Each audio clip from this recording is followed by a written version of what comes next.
Tai labai arti pergalės buvo. Kokios mintis apie visas rungtynės šiandien? Aš manau, gerai pradėjom, geras pirmas kėlinys. Manau, turėjome daug gerų momentų, kurių tiesiog neišnaudojo, nepasisekė kažkur. Antrą kėlinį gal biški pramegojom, o gal energija išėjo labiau užsivedusi. Tai biški teko paprakaituoti ir prasileidom tos įvarčius vedė. Bet trečiam kėlinį rūbiniai pašnekėjome, nes mums, kaip ir lemiamos šitos varžybos, buvo patenkanti Lietuvos finalus. Ir stengiamės, norėjome dar pratęsti sezoną ilgiau. Tai išėjome, turėjome tikrai daug progų, trečiam kėlinį, manau, jų zonai ilgą laiką tikrai buvom stengiamės, bet dėja biški nepavyko. Ir viskas lėmė bulitai, kur lydi sėkmė, tai vieniem pasisekė šaunuoliai, mums biški reiškia dirbti reikia ant bulitų. Bet šiandien turbūt čia rekordinis žiūrovų skaičius susirinko, kaip jums padėjo žiūrovai ir ką reiškia žaisti tokioje arenoje?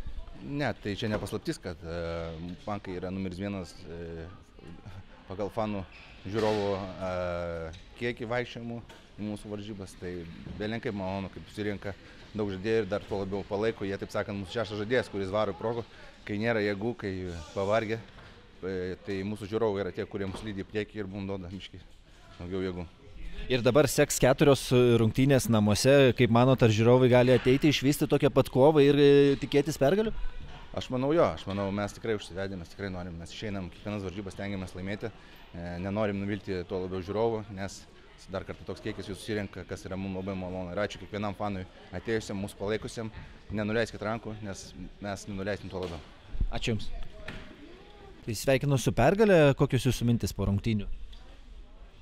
Sunkios. 3-1 laiminėjom ir sugebėjo priešininkai išlyginti rezultatą. Tai padarėm porą klaidų ir vėl atsidūrėm kaip pradžioje varžybų. Tai gerai, kad sugebėjom laimėti po baudinių, bet, kaip pasakyti, vėl klaidos mus pavedė, kad per pagrindinį laiką nelaimėjom. Būtent apie antrąjį kėlinį. Pirmas kėlinys buvo toks gana lygus, bet antrajame aiškiai matėsi Jūsų pranašumas. Ką būtent pakeitėt, ką kalbėjot po pirmo?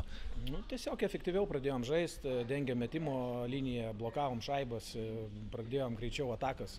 Tai greičiau vidurinę zoną praėjom, tai žaidimas buvo jų zonai, dėl to viskas taip ir pasisekė.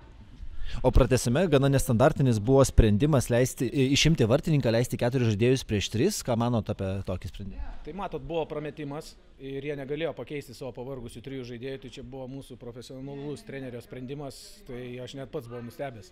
Tai tikrai čia treneriui laurus reikia duoti dėl tokio sprendimo, aišku, gaila neįmušėm, bet čia jau yra aukšto lygio sprendimas. Ir šiame sezone jau 3 kartus nugalėjot Pankus ir bus dar vienas mačas čia neužilgo Vilniuje taip pat. Ar manote, galite paimti visus 4 šį sezoną? Stengsimės. Sėkmės. Ačiū.